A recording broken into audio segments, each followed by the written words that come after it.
आशीर्वाद करंतु। आज आम जो प्रसंग प्रभु को वाक्य आलोचना करवा आलोच्य प्रसंग होची केही पचारू नाहंती कि गोटे प्रश्न केही पचारू नाहंती कि प्रिय भाई भौणी माने गोटे समय थाए लोक माने आपन को बहुत आदर करती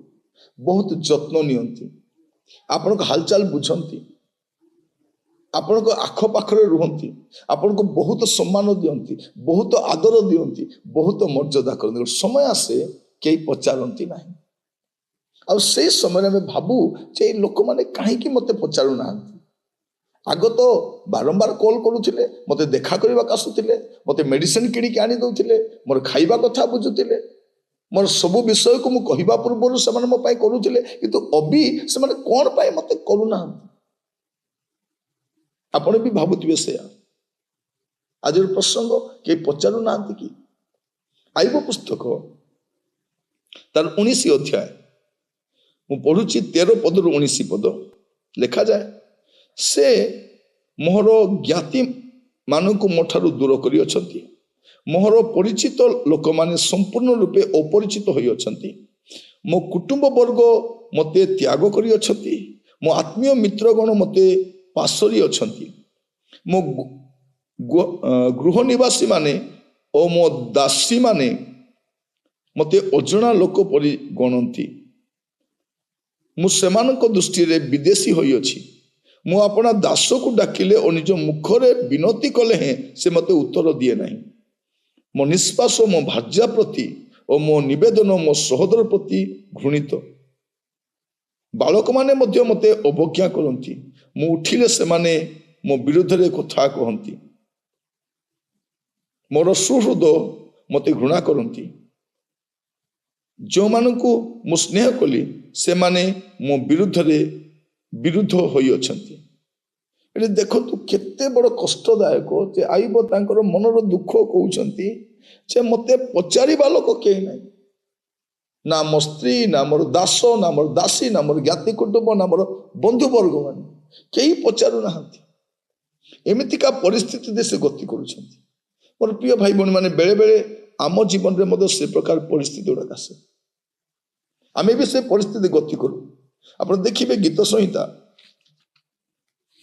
तार 38 अध्याय गीत संहिता 38 तार 11 पद मो प्रिय लोक और मोहर मित्र माने मोर व्याधि अलगा ठिया हुंती और मोहर ज्ञाति वर्ग दूर रे ठिया हुंती केते बड़ कथा ये भी कहउछंती मोर कष्ट समय रे केही मते पचारू ना केही मते अनाउ ना भाभी देखो दे कष्टकर विषय गुड़ा को भाविला बेलू एटा आपणक मो जीवन रे भी बेले बेले हुए आपनार प्रिय लोक माने मते आमर जत्न नियंती न आपण देखिबे दाऊद कौन कहउछंती 69 गीत तार 8 पद रे मु अपना भातृगण प्रति अजଣା और मातृ संतान गण प्रति विदेशी होई अछि माने भाभी देखंतु मोर निज लोक भी मते पचारू नाहंती मो प्रिय लोक भी अनाउ नाहंती एई अनुभूति आपनकर थिबो आपण माने भाबुथिबे काहे कि प्रभु एमिति होछि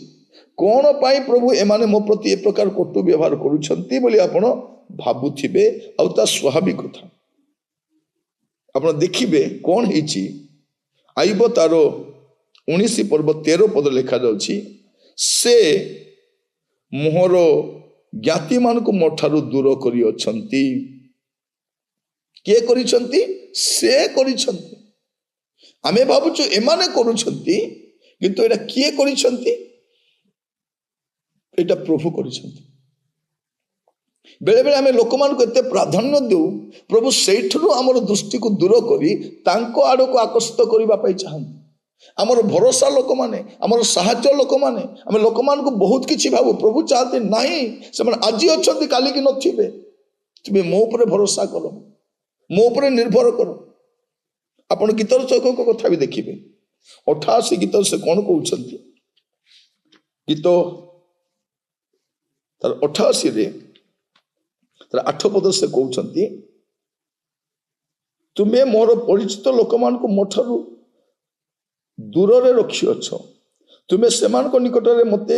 ଘୃଣାର ବିଷୟ କରିଅଛ। ଇଏ ବି ସେଇ କଥା କହୁଛନ୍ତି, ପ୍ରଭୁ ତୁମେ କରିଛ ପ୍ରଭୁ, ତ ମୁଁ ସେମାନଙ୍କୁ କାହିଁକି ବଚସା କରିବି, ମୁଁ ସେମାନଙ୍କୁ କାହିଁକି ସମାଲୋଚନା କରିବି, ଏଇଟା ତ ଆପଣ କରିଛନ୍ତି। ପ୍ରିୟ ଭାଇ ଭଉଣୀ ମାନେ, ପ୍ରଭୁ କାହିଁକି କରନ୍ତି ସେ ଜାଣନ୍ତି, ସେ ଜାଣନ୍ତି। ଆପଣ ଦେଖିବେ ସେ 88 ପଦରେ କହୁଛନ୍ତି, ତୁମେ ସ୍ନେହିକି ଓ ମିତ୍ରକୁ ମୋ ଠାରୁ ଦୂରରେ ଓ ମୋ ପରିଚିତ ଲୋକଙ୍କୁ ଅନ୍ଧକାର ରଖିଅଛ। ସେମାନେ ଆସି ପାରୁନାହାନ୍ତି, ତାଙ୍କ କାମରେ ସେମାନେ ଛନ୍ଦି ହେଇଛନ୍ତି। ପ୍ରିୟ ଭାଇ ଭଉଣୀ ମାନେ, ଆପଣ ବୁଝିପାରୁଛନ୍ତି କି କାହିଁକି ଏମିତି ହଉଛି? ଆପଣ ଦୁଃଖରେ ଭାଙ୍ଗି ପଡ଼ନ୍ତୁ ନାହିଁ,